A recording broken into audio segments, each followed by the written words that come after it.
Amigas, amigos, amigues, estamos ya en este nuevo programa de Sin Etiquetas, en esta décima temporada a través de la Suprema Estación 96.1. Son las 18 horas con 7 minutos. E iniciamos este programa que el día de hoy se ha adelantado. Ya saben que Sin Etiquetas es siempre de 7 a 9 de la noche. Sin embargo, el día de hoy se desarrolla la segunda jornada del debate presidencial y pues desde las 8 de la noche es obligatorio para todos los medios de comunicación transmitir este debate presidencial, que sin duda también les invitamos a que esta noche lo escuchen desde las 8 de la noche. Porque la noche de hoy pues hablarán sobre derechos humanos y son temas que nos importan a todos quienes siempre estamos pues aquí en Sin Etiquetas. Enviar un saludo grande pues a Juan Andrés Merchán, que nos ayuda siempre en los controles, a Cristina Almeida, que el día de hoy no nos acompaña, pero bueno, mi nombre es Pedro Gutiérrez y pues adelante Pedro también. Buenas tardes con todos y con todas. Estamos aquí en este programa de Sin Etiquetas en esta tarde-noche electoral. Como Pedro ya bien indica, hoy se nos viene un segundo debate que seguramente nos seguirá esclareciendo y dando más pautas para poder tomar una elección informada en el mes de febrero. Estamos hoy junto a Ana Basantes, Cristian Paula y Henry Calle, y tenemos un programa que está enfocado en las agendas de la niñez y la adolescencia, además del caso que hemos presenciado esta semana, ¿no? Que se ha evidenciado de violencia contra un estudiante en la Universidad Central del Ecuador, en la ciudad de Quito. Y asimismo, terminaremos el programa de hoy con un segmento sobre voto LGBTI, voto informado, que cuáles son las prioridades de la comunidad LGBTI y hacia dónde debería ir nuestro voto. Pedro. Así es, iniciamos ya este segmento de coyuntura política y vamos a hablar sobre las relaciones docente-estudiante, violencia simbólica, verbal y psicológica en la educación. Para eso estamos con Ana Basantes. Ella es estudiante de turismo ecológico de la Universidad Central del Ecuador, responsable del movimiento estudiantil Transformación Universitaria de la Facultad de Agronomía. Es miembro de la Asociación Femenina Universitaria AFU-UCE y es activista feminista. También contamos con Cristian Paula. Él es abogado por la Pontificia Universidad Católica del Ecuador y magíster en Derechos Humanos por la Universidad San Martín de Argentina, docente y director del Instituto de Igualdad de Género y Derechos de la Universidad Central del Ecuador y socio de la Fundación Pacta. Y también nos acompaña Henry Calle. Actualmente es investigador en proyectos de violencia sexual contra la niñez en la Universidad de Cuenca. Está doctorando en Ciencias de la Educación en la Universidad Nacional de Rosario, Argentina. Es ex coordinador zonal 6 de Educación de Azuay, Cañar y Morona Santiago del Ministerio de Educación del Ecuador. Así que este es el panel para esta noche, este es el tema que vamos a abordar y solo como un antecedente. Pues recordar que las diferentes aseveraciones que realizó en este caso un médico docente de la Universidad Central del Ecuador fue captado a través de la plataforma Zoom y fue hecho viral en las diferentes redes sociales, lo cual llamó a diferentes reflexiones desde la sociedad civil, desde el gremio estudiantil, las y los estudiantes, pero esto también trascendió en la semana con lo que fue en lo posterior una investigación de oficio por parte del rector de la Universidad Central y pues también en este caso la posterior renuncia que realizó pues este docente. Esto sin duda ha llevado a diferentes posiciones. Hay gente que dice que la juventud eres una juventud de cristal, que ante cualquier situación pues simplemente se mira como un extremo y que no deberíamos tomarlos a mal esta forma de reprender que ha hecho el docente, mientras otros lugares lo que han hecho es reprochar justamente que ningún docente en su pedagogía debería utilizar pues realmente este tipo de actitudes. Así que tal vez para iniciar esta noche, igual Ana, creo que sería importante poder escuchar la voz desde las estudiantes también y sobre todo iniciar desde ahí. ¿Cuál es el contexto? ¿Qué es lo que pasa en las universidades? ¿Esto es un caso aislado, como algunos los llaman, o es más bien un tema que culturalmente se ha visto naturalizado? Bienvenida. Buenas tardes chicos, con todos, muchas gracias por la invitación. Mi nombre es Ana Basante, soy estudiante de turismo y miembro de la Asociación Femenina Universitaria. Bueno, como tal yo quisiera responderte por el final. Este caso que sucedió con la compañera de medicina no es un caso aislado. existen muchos casos dentro de la universidad que han sido denunciados, pero ni siquiera han sido tomados en cuenta. Hay casos que han llegado hasta últimas instancias, que es al Consejo, al HCU, que es el Honorable Consejo Universitario, que han dado una respuesta, que han sancionado al docente, pero a la hora de la hora este docente ha apelado y se le acepta su apelación y continúa dando clases. Yo quiero mencionar que justamente yo ingresé al movimiento de AFU porque justamente fui víctima de un caso de acoso y abuso de poder dentro de la institución. Un caso que se vino dando desde el mes de marzo del anterior año y culminó 6 meses después.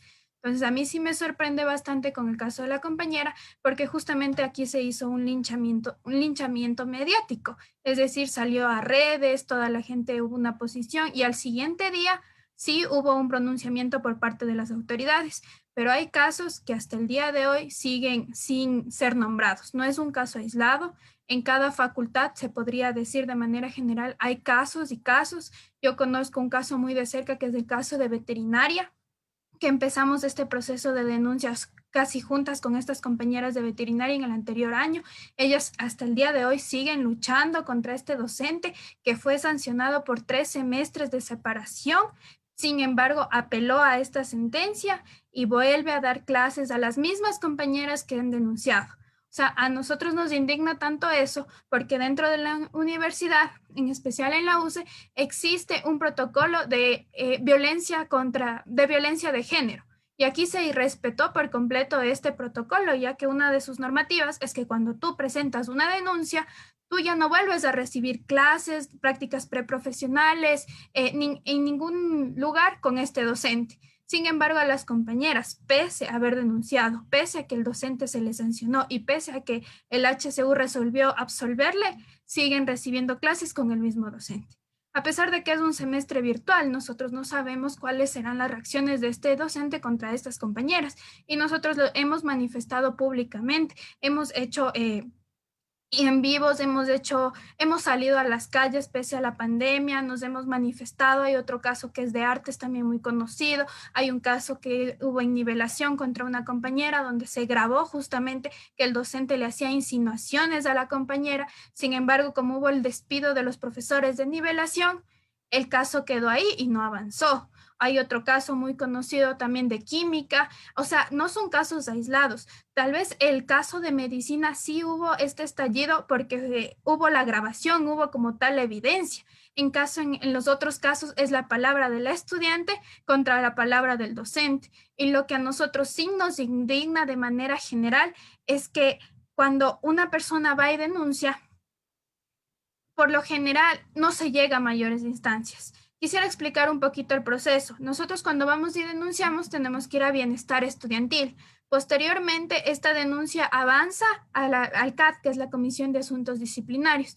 Cuando avanza al CAD y se supone que es una sanción grave, pasa al HCU, que es el Honorable Consejo Universitario, quienes resuelven efectivamente que se destituya o resuelven la sanción de este docente. Entonces, a nosotros nos indigna porque muchas veces no avanza de bienestar estudiantil estos casos y muchas veces hacen una tipo reconciliación o una tipo mediación donde las víctimas, en este caso los y las estudiantes, tienen que pedir disculpas públicas a los docentes violentadores. Entonces, es eso que a nivel general nos molesta porque no son casos aislados, no es la primera vez. Estoy segura que no va a ser la última vez que suceda esto. Sin embargo, ahora por el tema virtual ya no se ve tanto estos casos de acoso, pero siguen existiendo. Eso es lo que podría decirlo.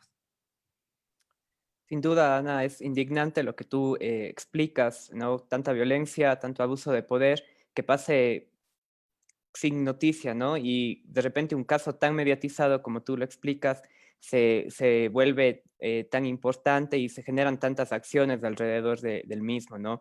En este sentido, me interesaría conocer, Henry, del otro lado, como catedrático, como parte de la universidad, si bien se han evidenciado varios de estos casos de violencia con profesores, ¿qué cree usted que le falta a la estructura o tal vez a la universidad o tal vez a la cultura universitaria para que no solamente se tomen cartas en el asunto con todos los casos que Ana explica, sino que solamente esta cultura, ¿no?, de abuso de poder también cese. Hola, Pedro, muchas gracias y un saludo a todas y todas, a quienes nos escuchan también, un saludo afectuoso. Efectivamente, como tú dices, Pedro, el problema fundamental es un problema cultural. Es decir, la violencia se inscribe en la sociedad producto, digamos, de la construcción de factores culturales, estereotipos y relaciones de poder asimétricas que, que generan una normalización en este tipo de conductas. Ahora bien, hay una cosa que es distinta, digamos, a la violencia simbólica que se ejerce en las relaciones sociales o en las relaciones de género, que es que en el sistema educativo el docente ejerce un poder legítimo. Es decir, el Estado y la ley le otorga un poder, una autoridad que es legitimada. Y por lo tanto, ese ejercicio de poder tiene que tener unas limitaciones. Esas limitaciones están establecidas en las leyes, en los reglamentos, pero existe ya una violencia simbólica cuando con ciertas estrategias se logra romper esas barreras que están enmarcadas en la ley. Y ahí es donde se producen estas relaciones de violencia que no pueden ser toleradas. Si son toleradas justamente es porque este poder que ejerce el docente sí, sobrepasa sus límites y son aceptados tanto por el marco institucional como por el marco sociocultural en el que se ejerce. Nosotros vemos, digamos, con preocupación, por ejemplo, cómo en las redes sociales no solo se normaliza, sino se aprueba, ¿sí? Y hasta se solicita que este tipo de relaciones violentas sean el medio con el que se produce la disciplina o la educación. Acordémonos del caso del Colegio Mejía, en donde el docente castigaba con un palo a los estudiantes y nosotros teníamos una especie de espíritu de cuerpo que se generaba alrededor del docente para protegerlo de esta acción y además, digamos, con cierto pavor, digamos, uno podía ver que alguno que otro padre de familia defendía al docente, ¿sí? Diciendo, digamos, que esta era la forma única cómo se puede ejercer disciplina sobre el estudiante.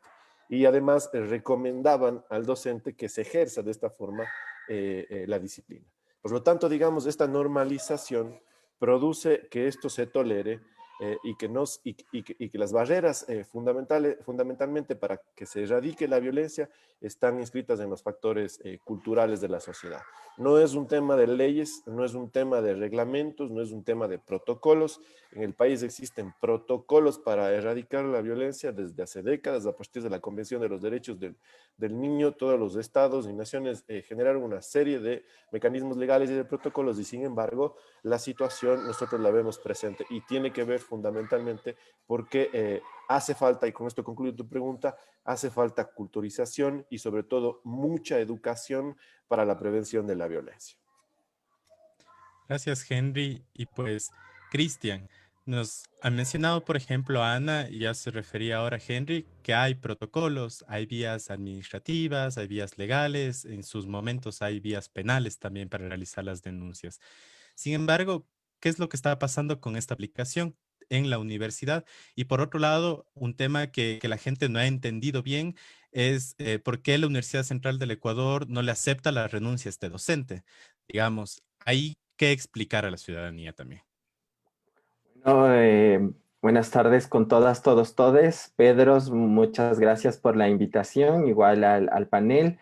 Bueno, primero quisiera hacer una diferencia entre lo que decía Ana y Henry, porque Henry hablaba de la violencia enmarcada en los derechos de la niñez, y cuando hablamos de educación superior, esos marcos y esos protocolos no son aplicables porque ya son mayores de edad. En lo que decía Ana, también hay que hacer una diferencia entre el tema de violencia sexual y de género versus otras formas de violencia, porque también los mecanismos que establece la universidad para violencia sexual, acoso sexual, se maneja un protocolo y justamente en el 2020 la universidad creó un reglamento de régimen disciplinario con 3 tipos de faltas: faltas leves, faltas graves y faltas muy graves, donde hay diversas formas de resolución de estos conflictos. Antes del 2020, la universidad no tenía muy claro los procedimientos para los tipos de faltas. Y de hecho, la Universidad Central fue la primera universidad en el Ecuador en el año 2017 en aprobar un protocolo sobre violencia sexual y de género en virtud de los casos de acoso que estallaron en la carrera de trabajo social. Y después de esto motivó a que haya más atención sobre los temas de acoso sexual, pero aquí estamos viendo una violencia más destinada al abuso de poder desde la jerarquía docente-estudiantes. Ahora, en ese marco también es importante aclarar un poco de lo que decía Ana. Si bien la Universidad Central ya tiene más claro los procesos, pero dentro del debido proceso hay este principio de la apelación, de las apelaciones de las sanciones, y las apelaciones de las sanciones no se las hace ante la propia universidad. Cuando la universidad, el Honorable Consejo Universitario determina una sanción, bajo la LOES, quien decide la sanción o la apelación es el CES, el Consejo de Educación Superior. Entonces, ya sale muchas veces de las manos de la universidad el que ciertos casos donde la universidad sanciona, pero el CES da de baja o acepta la apelación de estos docentes y son reincorporados o son reincorporados en la vía judicial a través de los procesos contenciosos administrativos. Por eso es que es súper importante que los procesos administrativos dentro de la universidad sean claros, concisos y sigan un debido proceso. Porque si no se siguen un debido proceso, esto puede recaer en que el docente o la docente que sea sancionada, si se hace procedimientos que no verifiquen pruebas, que no se contrasten, que no hay espacios de apelación, se va a procedimientos judiciales, al contencioso administrativo y judicialmente reingresan. Entonces, ahí hay un tema cuando son los docentes provenientes que son de nombramiento, justamente porque hay que hacer un procedimiento, un sumario administrativo, porque son servidoras y servidores públicos de contrato especial, porque es los CEP y LOES que se les aplica. Ahora, en lo que tú decías respecto a por qué no le acepta la universidad la renuncia, es justamente porque la universidad inicia primero el sumario administrativo. Tiene que iniciar el sumario administrativo, sancionar y en la sanción que eventualmente decidirá destitución o no destitución, pero tiene que terminar el proceso del sumario administrativo y además los CEP y la LOES establecen que las y los servidores públicos con la renuncia tampoco terminan después de hasta 5 años sus responsabilidades civiles, administrativas frente a la administración pública. Entonces, no es que la renuncia le deslinda de responsabilidades al docente. Entonces, un poco ese es el panorama respecto a la situación. Y como les decía antes, la Universidad Central desde el 2017 tiene el protocolo de prevención de la violencia. Desde el 2020, los protocolos para investigación y sanción de faltas leves, graves y muy graves, que cada una tiene un procedimiento distinto por el tipo de la falta. Y las sanciones de las faltas también van a determinar quién decide, ¿no? Cuando son faltas muy graves, decide el HCU y la apelación es en el CES. Si es una falta muy grave, termina el HCU también y va al CES. Si es que es una falta leve, la deciden dentro del comité de ética y la apelación es en el consejo disciplinario. Entonces, esas claridades recién se dieron el año pasado. El problema es que justamente se mantiene una idea de la cultura de la imposición muchas veces de la soberbia en la estructura de muchos y muchas docentes. Tampoco quiero decir que solo es culpa de los docentes el tema de la violencia. Puede ser que muchas veces las relaciones violentas pueden ser provocadas por las y los estudiantes, pero los docentes somos quienes tenemos el poder y podemos calmar un poco las situaciones si es que son provocadas. El tema es que desde el instituto que está a mi cargo y desde que dialogamos con la creación del reglamento de régimen disciplinario en el 2020, lo que nosotros insistimos en que se coloque es generar procesos de concientización y capacitación en cultura de paz, derechos humanos y no violencia, porque eso es algo que nos falta como cultura universitaria, en el marco de una educación con enfoque de derechos humanos. Y digamos que esto es un proceso que tiene que comenzar a iniciarse y esperemos que lo sucedido en medicina nos dé como esa llamada de atención para que los procesos culturales y las relaciones sociales vayan a un camino diferente.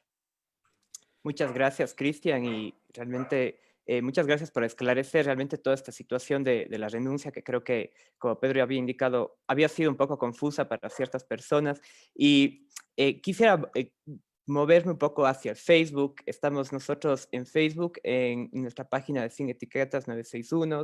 Les invitamos a que nos den like, que interactúen con nosotros. Aquí Abel nos indica que en la actualidad está marcada por la existencia de normativas, ordenanzas y leyes que, sin embargo, no suelen aplicarse. Los y las estudiantes no tienen las garantías necesarias para que sus derechos no sean vulnerables. Y en este sentido me quisiera regresar con Ana. Tú hace un instante hablaste sobre que las medidas de reparación, que las medidas de mediación evidentemente no son efectivas, generalmente le ponen a la víctima en una situación donde la vulneran nuevamente. Y en este sentido, ustedes desde AFU, ¿qué medidas o qué es lo que ustedes buscan generar en la comunidad universitaria y en estos procesos también de reparación, de mediación? Ya, de acuerdo. Bueno, yo soy miembro, no soy representante como tal. Las compañeras no pudieron estar acá. Sin embargo, una de las cosas que bastante nos llamaba la atención en los procesos de denuncia es que antes, bueno, en este periodo ya se incorporó, pero antes no había un abogado quienes defiendan a las víctimas. En este último periodo me parece que se han vinculado lo que son abogados y abogados que son docentes, entonces también es un poquito que a nosotros nos genera dudas qué tanto nos representan si son docentes. Sin embargo, lo hablo de manera personal, nosotros tuvimos un abogado gratuito que a base de la presión que nosotros ejercíamos por esta denuncia contra este docente de turismo, salió efectivo. Nosotros tuvimos todo un proceso de movilización, salimos a las calles, nos manifestamos, seguimos todo el debido proceso, como le manifestaba Cristian. Nosotros presentamos una de 35 denuncias en el bienestar estudiantil.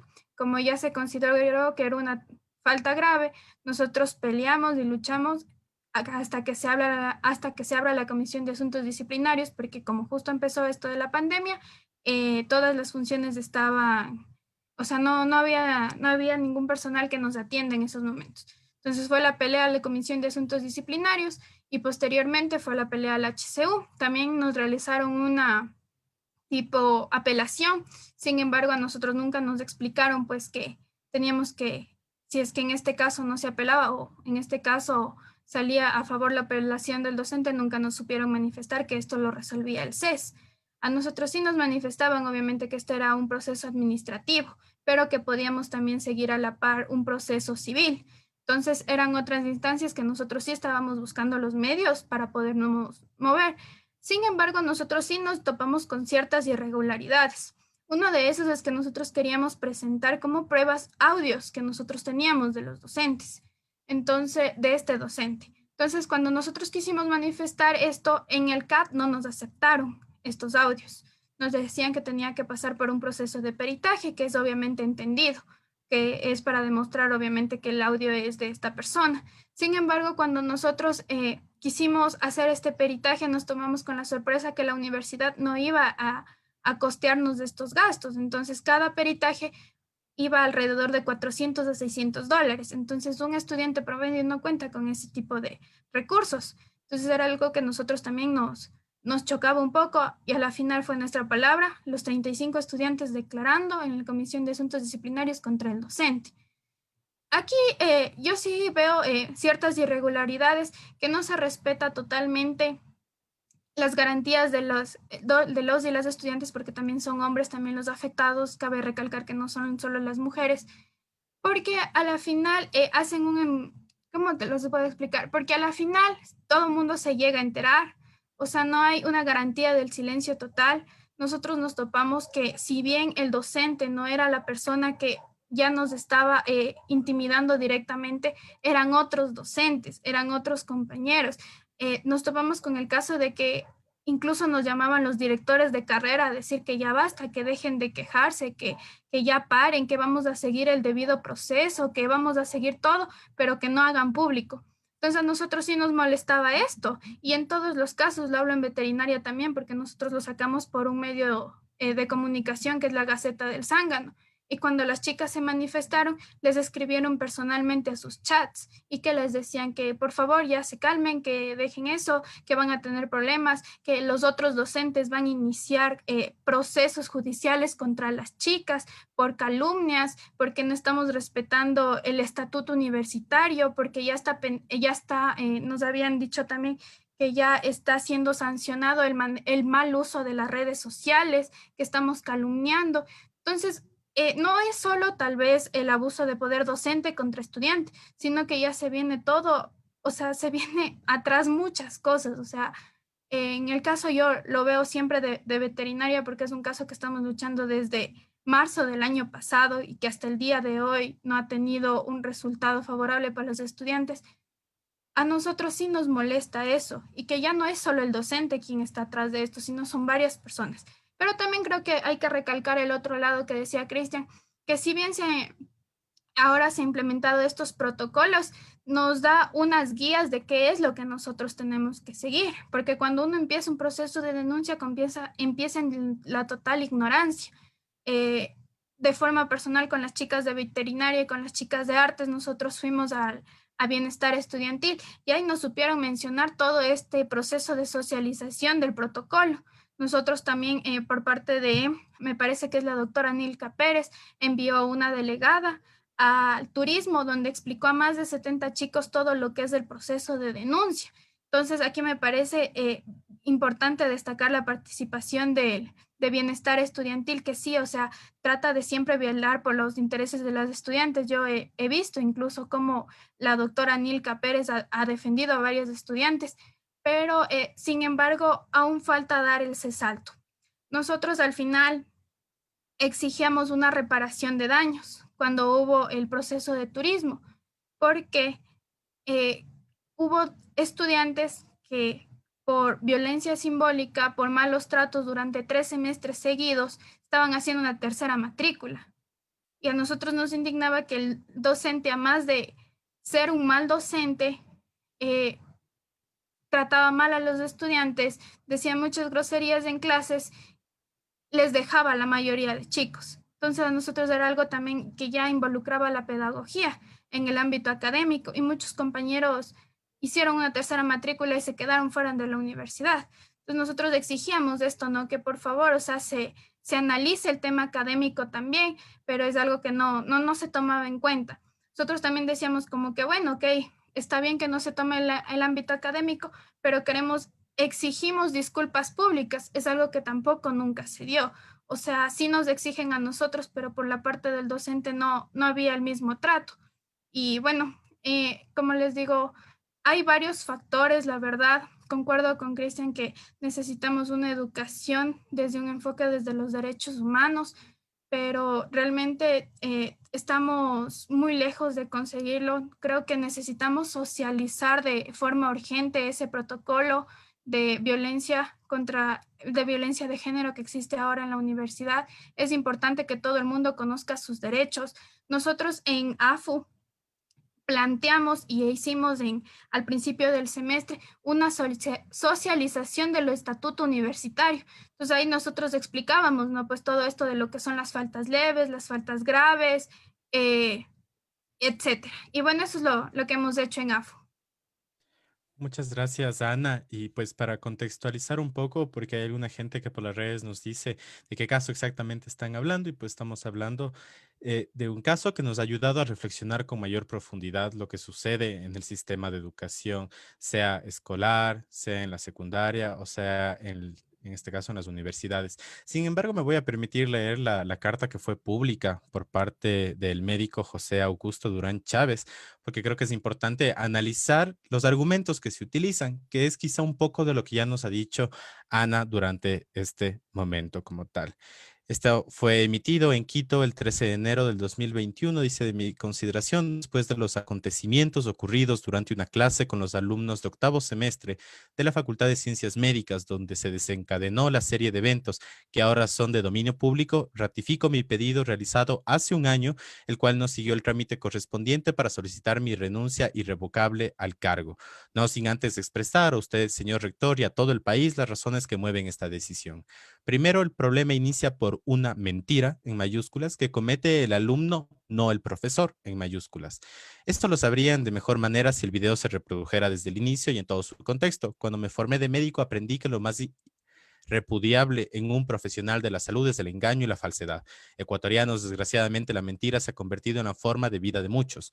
Segundo, hoy podrán, y en mayúsculas, mentir y engañar al profesor. Mañana mentirán y engañarán al paciente y a sus familiares. Tercero, espero que pasen todas estas horas para emitir mi pronunciamiento por cuanto sabía todos los insultos e improperios no merecidos que iba a recibir. Pero esto demuestra la sociedad en la que hoy vivimos, entre comillas, muchos derechos, pocas obligaciones, cierra comillas. Ratifico mis palabras y por eso debo ir, si por eso debo ir a la cárcel, pues miré, soy un caballero que levanta la voz y la seguirá levantando cuando me traten de engañar y me falten al respeto. 4. Dejo con mucha felicidad a la Universidad Central del Ecuador, pues tal vez yo dije lo que muchos piensan y a veces no tienen el valor de mencionar siquiera. Me voy no por acoso en mayúsculas, no por perder dinero, no por dar clases, me voy por querer que en mi país existan alumnos de excelencia, no oyentes de un aula. Y quinto, los testigos de mis palabras son más de los 4.000 médicos que he formado desde el año 2002. Mis queridas pacientes que saben de mi entrega por haber sido la mano que les extendió ayuda para tener alivio y felicidad. Mi fundación privada que ayuda permanentemente y constantemente con medicinas a adultos mayores del Instituto Estupiñán. Mis perritos callejeros de la Fundación La Tacunga Animalista que reciben su comida mensualmente desde hace 2 años y el hogar para sus niños. Tampoco me callaré, pues no se puede ofender y mancillar un nombre ganado en muchos años de trabajo honesto. Atentamente, el médico PhD José Augusto Durán Chávez. ¿Qué decir de esto, Henry? Porque yo creo que aquí hay varias situaciones, ¿no? Un tema de trasladar justamente las responsabilidades, de mencionar temas de mentiras, también de exacerbar ciertas masculinidades y también de traer a colación situaciones que no son del caso concreto. Sí, justamente, Pedro, a mí me parece que esto es lo más importante y sobre eso me quiero enfocar, sobre justamente los factores culturales que sostienen el régimen de violencia y es aplicable a cualquier sistema de educación, inclusive al propio hogar. Primero lo que hace el docente es tratar de justificar la conducta abusiva. En ese sentido, se apalanca en cuestiones morales. Justamente eso es lo que se hace en la sociedad, digamos, justificación de la imposición de la moral convencional para aplicar un régimen disciplinario violento. Y sobre eso se normaliza y se reproduce. Además lo justifica con sus buenas obras, digamos.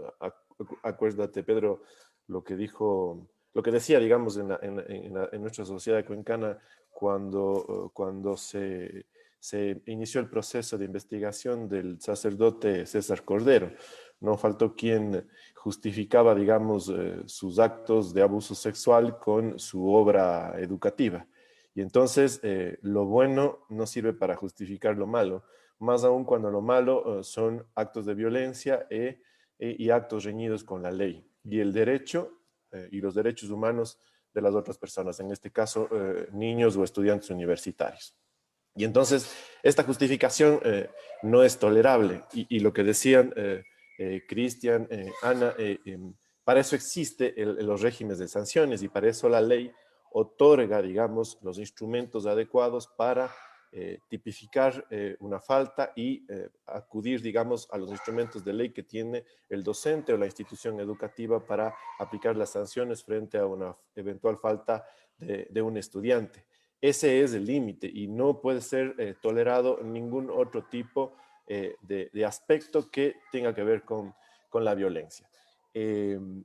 Suele haber esta especie de construcciones culturales en donde se dice que nosotros, las generaciones, ¿no es cierto?, más adultas dicen, nosotros fuimos educados así, y así fuimos buenos, ciudadanos, honrados, etc. Y ahí hay, digamos, un desconocimiento de todas las secuelas y consecuencias que deja un régimen violento. Primero, no es que han sido ciudadanos de bien por ser educados así, sino quien ha sido ciudadano de bien ha sido a pesar de ello. Es decir, que logra el niño, más tarde el adulto, superar ciertas secuelas en su salud física y su salud mental, en su salud psicológica, para poder, digamos, sobrevivir frente a un régimen de violencia. Y por eso hablamos de sobrevivientes de la violencia. Y entonces, mucho esfuerzo tiene que hacerse para poder superar todos estos elementos. Cuando la violencia física se produce, no se produce sola, digamos, se produce acompañada de un conjunto de elementos de violencia psicológica. Eso pasa en el hogar. No es que a un niño le pegan nomás, sino además le pegan a través de un proceso en el donde se le genera una serie de estigmas y estereotipos. Te dicen de todo, ¿no es cierto? Tonto, inútil, no vales, eres un... etcétera, etcétera, etcétera. Entonces, este sistema de grabación de estigmas en la salud mental, en la mente de los niños, produce luego en sus relaciones interpersonales problemas serios. Primero, pueden ser o seguir en un proceso prolongado de ser víctimas en sus propias relaciones interpersonales o agresores en los casos en los que se reproduce la violencia. Entonces, este sistema de reproducción de la violencia no puede ser tolerado en la sociedad y menos aún en una institución educativa, llámese universidad, llámese escuela, porque justamente la institución educativa es la que el Estado y la sociedad a la cual le designan la labor y el rol de educar. Y esa educación tiene que ser integral. Por lo tanto, la educación académica no basta. Se tiene que empezar a revertir o a reconstruir reformas curriculares que generen una formación integral con enfoque de derechos, con enfoque de género, con la construcción de una convivencia pacífica en las instituciones educativas, porque estas son digamos, la generación de estudiantes, niños, niñas y adolescentes y estudiantes universitarios, quienes tienen que ir generando los relevos en una nueva forma de crear relaciones en el marco de una cultura de paz. Entonces, eso implica también tener la posibilidad de que en las instituciones educativas se produzcan estas reformas educativas, se produzcan los protocolos y también se produzcan procesos de capacitación e inducción a los docentes para asumir un rol que no solamente requiere ciertos requisitos académicos o de ley, sino además se requiere cierta probidad en el propio ejercicio de la docencia que se inscribe en una relación de autoridad y en una relación de poder con sus estudiantes. Y esas relaciones tienen que inscribirse en un marco de respeto, de convivencia y de relaciones igualitarias. Yo considero que lo que acabas de explicar, Henry, es muy valioso sobre el sistema de reproducción de la violencia y parece también importante llevar esto que indicas al contexto actual, ¿no? Estamos en una pandemia y sobre todo, y vemos cómo eso ha exacerbado muchas situaciones, ¿no? No solamente en este ámbito, pero en muchos otros ámbitos. Y en este sentido, Cristian, me interesaría conocer cuál es tu reflexión sobre esto, ¿tú crees que se ha evidenciado violencia que ya estaba ahí, estos sistemas de reproducción de violencia que Henry habla, o que simplemente la pandemia ha desentrañado estas situaciones que ya estaban como parte de nuestro sistema educativo? Bueno, nosotros desde el INIGED nosotros desde el INIGED, las y los les investigadores, venimos manejando y, bueno, también aclarar que el rol del INIGED en la Universidad Central es de investigación, prevención y promoción. Nosotros no estamos encargados ni de receptar denuncias, ni investigarlas, ni de implementarlas. Entonces, nuestro rol es más o menos preventivo, ¿no? Preventivo y educacional. Y también estamos dentro de la red de investigación feminista contra el acoso sexual. Y dentro de nuestras investigaciones, una de las más importantes, justamente hicimos una investigación que fue publicada en el año 2019, donde detectamos que el acoso sexual en las universidades de Quito al menos asciende de 6 de cada 10 mujeres son víctimas de violencia, de alguna forma de acoso sexual en su vida universitaria, y más del 52% de la población sexo diversa es también víctima de alguna forma de acoso, y quienes son mayormente acosadores son personas del sexo masculino, aunque también obviamente hay personas del sexo femenino, pero la proporción es mayormente masculino, hombres que se asumen como heterosexuales frente a mujeres cisgénero o población LGBT, por un lado. Por otro lado, nuestras reflexiones también han ido en el centro de que el sistema educativo ecuatoriano es un mecanismo de reproducción, hay un continuum de la violencia. La violencia que está en casa se reproduce en los sistemas educativos primario, secundario y no termina en la universidad, porque los patrones socioculturales que la sociedad tiene respecto a la masculinidad hegemónica, la heteronorma, la cisnorma, el patriarcado, son mecanismos reproductores en los microsistemas de poder. Un microsistema de poder de adoctrinamiento es la familia y la escuela. Hablando de escuela, todos los órdenes educativos que genera la idea de escuela, ¿no? Como decía Foucault y Bourdieu. Entonces, hay esta reproducción de la noción de masculino, de lo femenino, de lo heterosexual, que se va imponiendo de una manera de control de los cuerpos, control de la disciplina normalizada, y esto ha generado estos mecanismos de violencia. Vemos el caso Ampetra, vemos el caso de Paola Guzmán, el caso del Principito, que se dan en primaria, en secundaria, los casos de acoso que también hemos visto en las universidades del país. Entonces, no es que hay un espacio específico, sino que el sistema educativo es violento de por sí. Y no hay todavía mecanismos efectivos para afrontar esa violencia. Entonces, una reflexión es que el continuum de la violencia que hay en la sociedad se reproduce en el sistema educativo porque es un mecanismo de reproducción del poder, igual que la familia, igual que la sociedad. Por otro lado, tienes ya por suerte, ¿no? Todos estos casos te llaman la atención una conciencia de ejercicio de derechos, que es importante la información, los caminos y los protocolos para poder activarlos cuando esto suceda. Lamentablemente en los sistemas primarios y secundarios, los DESES y los mecanismos de investigación y sanción a docentes eran o son confusos o difusos, o no hay seguimientos adecuados. Es por eso que la nueva reforma de la LOI establece otros mecanismos y diálogo con los mecanismos de protección que tiene el sistema de protección de niñez con las juntas cantonales y la ley orgánica de prevención de la violencia contra las mujeres. Porque eso es importante, que haya un diálogo en los sistemas de protección, sobre todo en casos de niños, niñas y adolescentes, que estas dos leyes las cubren y que la ley orgánica de educación intercultural tendría que afianzar, y el nuevo proyecto de alguna forma trata esto. Por otro lado, el tema de la educación con enfoque de género, de prevención de la violencia, con derechos humanos y de educación sexual son las herramientas para reducir la violencia, los estigmas y los prejuicios de cualquier sea la violencia, machista, homofóbica, racista, clasista, xenofóbica, si es que no hay concientización. UNESCO desde el año 2015 viene trabajando en el Programa Mundial de Educación en Derechos Humanos y ha obligado a los estados a generar estrategias de implementación. Lamentablemente el Ecuador no lo ha hecho todavía.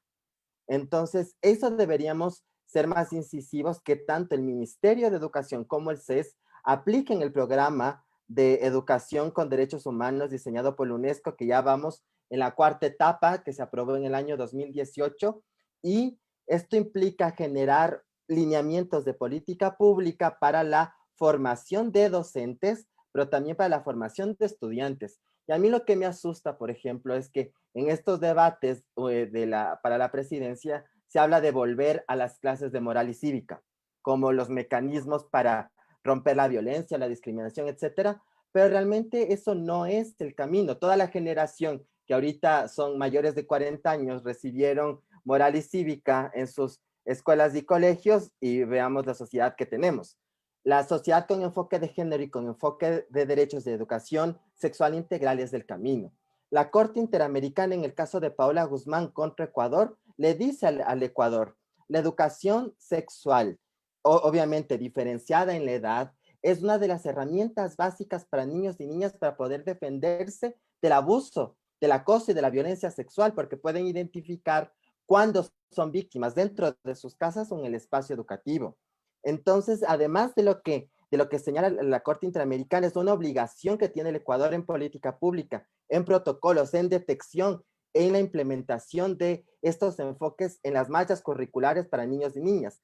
Pero también esto tendría que tener una repercusión en la educación superior, porque si las y los docentes no se forman con enfoque de derechos en sus universidades, es decir, las facultades de filosofía, de docencia, de pedagogía, de psicología educativa, que tienen contacto con niños y niñas, no conocen de enfoque de derechos, no conocen de enfoque de género, de educación sexual integral, entonces van a seguir reproduciendo la educación machista, violenta, heteronormada, clasista. Entonces es una reforma estructural de lo que se debe hacer. Y esperemos que la Ley Orgánica de Educación Intercultural, las políticas que tiene que tomar el CES y el Ministerio de Educación Superior en el marco del Programa Mundial de Derechos Humanos comiencen a surtir frutos. Y solo como ya para terminar, la Universidad Central con la Universidad Andina, entre el 7 y el 10 de diciembre del año pasado, hicimos el primer encuentro de docentes con educación superior en derechos humanos para saber quiénes somos los que trabajamos derechos humanos en las universidades, qué enfoque tenemos y cómo hacemos para promoverlo. Y terminamos firmando entre la Universidad Andina y la Universidad Central un acuerdo para la implementación de la educación superior con enfoque de derechos humanos y de la naturaleza, que justamente está abierta para todas las universidades del país. Y esto es algo que no se ha hablado en la campaña electoral y que debería ser de principal preocupación de obligarles a los candidatos, candidatas asambleístas que entiendan qué es el derecho a la educación, qué es la educación con enfoque de derechos, con enfoque de género, y esto se manifiesta en reformas legales y en política pública.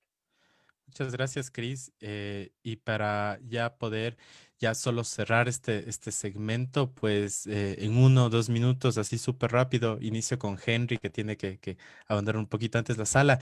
Pues esta semana en la Universidad de Cuenca se dieron las elecciones, el día viernes.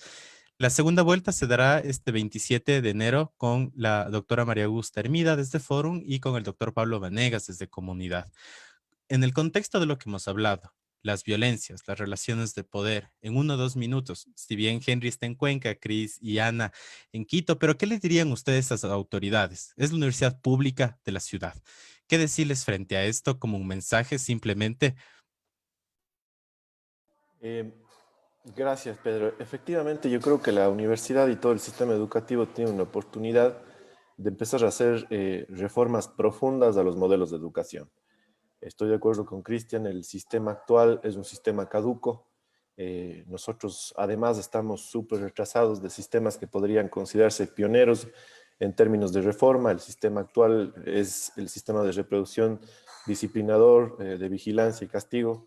El propio conductismo, que es el modelo tradicional de transmisión, es un modelo violento porque es un modelo de imposición.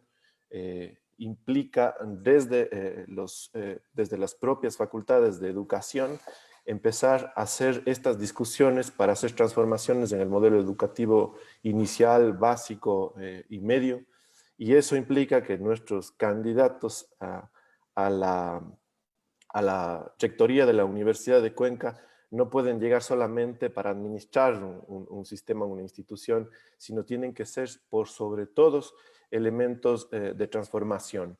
Y eso nos da a nosotros la posibilidad, desde el sistema de educación, de hacer transformaciones socioculturales. Yo creo que es una oportunidad para la Universidad de Cuenca de hacer cambios, de dar renovaciones, de empezar a cambiar incluso el estilo de liderazgo, ¿no?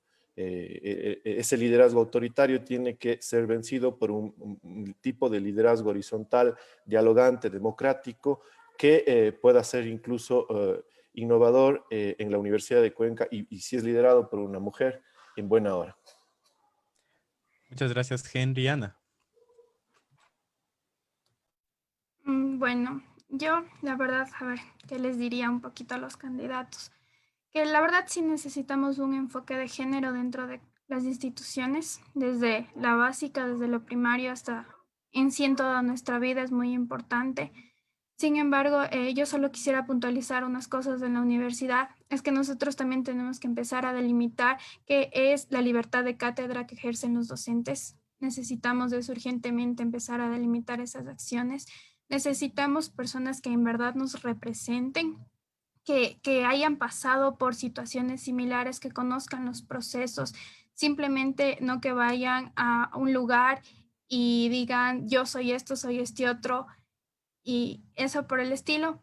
Y bueno, deseándole suerte a los compañeros o las compañeras de Cuenca, que en sus procesos democráticos, que sea lo mejor. Nosotros hemos establecido alianzas con la Asociación Femenina de Cuenca, hemos realizado algunas acciones importantes, entre esas es la primera escuela de formación política para mujeres universitarias de la Universidad Central, que ya está alrededor de 4 meses en funcionamiento.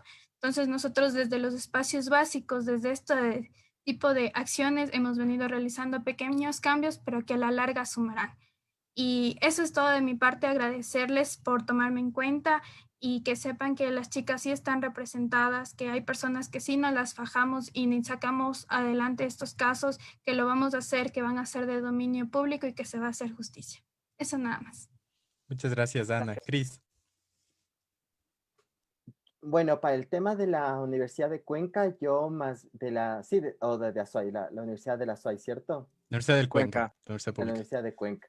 Bueno, yo más bien les digo a los estudiantes, los docentes, que ahí está esta declaración de los derechos por las y los derechos humanos y la naturaleza, que les puedan, y de hecho hubieron profesoras y profesores de la Universidad de Cuenca en este encuentro, que les hagan conocer a las y los candidatos y que se comprometan por hacer una transformación dentro de la universidad respecto a cómo ver el derecho a la educación superior, no como un modelo conductista específicamente, sino constructivista con enfoque de derechos y con enfoque de género. Y por otro lado, decirles a todas, todos, todes que estemos pendientes de la campaña y votemos por quien promueve una educación con enfoque de género, con enfoque de derechos, que le dé importancia a la educación sexual integral en el sistema educativo. Porque si nos venden propuestas que son retardatarias, que son regresivas, el sistema violento que se vive en la sociedad, la educación simplemente va a afianzar eso y no va a ser educación transformadora y liberadora desde el marco de la pedagogía feminista y de la pedagogía liberadora que tanto trabajó Paulo Freire, ¿no? Entonces, creo que por ahí deberíamos ser más indagadores y cuestionadores de a quienes damos el voto si su enfoque no es de derechos en la educación. Muchas gracias, Cristian, muchas gracias, Ana, y muchas gracias, Henry, por estar con nosotros en este espacio de coyuntura política. Y vamos ahora a cambiar de tema, vamos a continuar con nuestro siguiente segmento y vamos a conversar ahora con la Red de Organizaciones por la Defensa de los Derechos de la Niñez y Adolescencia. Esta es una red nacional liderada por niñas, niños y adolescentes que tienen como objetivo fundamental la defensa de sus derechos. Hoy nos acompañan varias invitadas